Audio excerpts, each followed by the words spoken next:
So they called the police once again. This is the pattern. This woman next door just told them I was mentally ill, and I've been pounding on the floor. Now we know where the pounding is coming from. I have made videos. I also have taken this up with the landlord numerous times about having no heat. I repeatedly tried to do due diligence. I have continued to pay my rent and my utilities. I've had no heat. I have no hot water. And the harassment has continued all night long. So what they do is they'll get people on each side of you, underneath you, in this supposedly this super, which they have slammed doors. They have done all this kind of stuff, and yet he'll completely ignore that. They've had fights out front. They've had different things. So right away, it's a question of whether you're mentally ill, because this has been the ongoing pattern.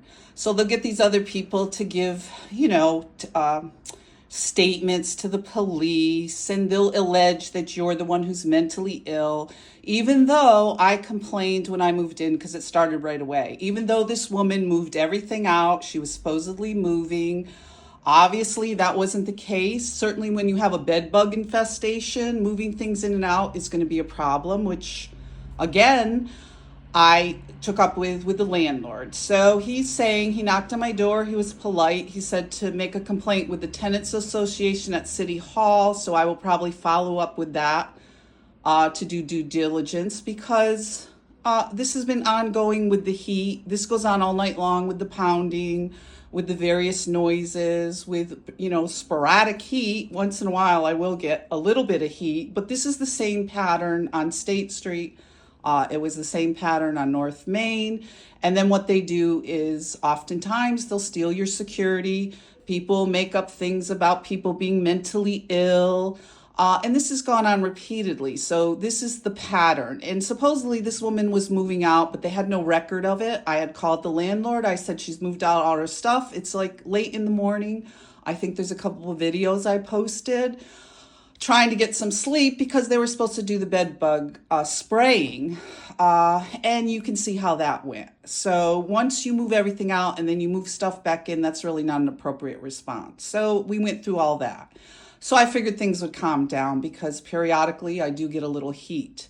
But that has not been the case. The harassment has continued with the smells. I caught her the other day. I asked her politely to please not have her cat running up and down the hallway going to the bathroom. I've asked her nice way not to slam the door repeatedly as a neighbor, because our doors are so close.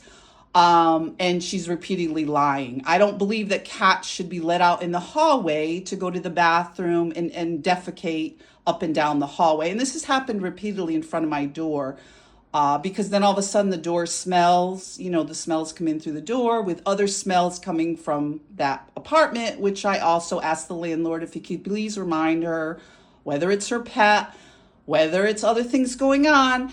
And she's repeatedly allowed this cat out into the hallway to go to the bathroom and to, go to the bathroom, excuse me. So again, they were here knocking on my door. And of course you have these other people running out to complain, just like at the Y, just like North Main. They'll get other people close by to lie and make up things. And certainly the first word out of her mouth was, of course, you're mentally ill. So we will go down next week to City Hall and we will file a complaint, I believe the officer said, with the Tenants Association. So that's what we have to do next, because these people continue.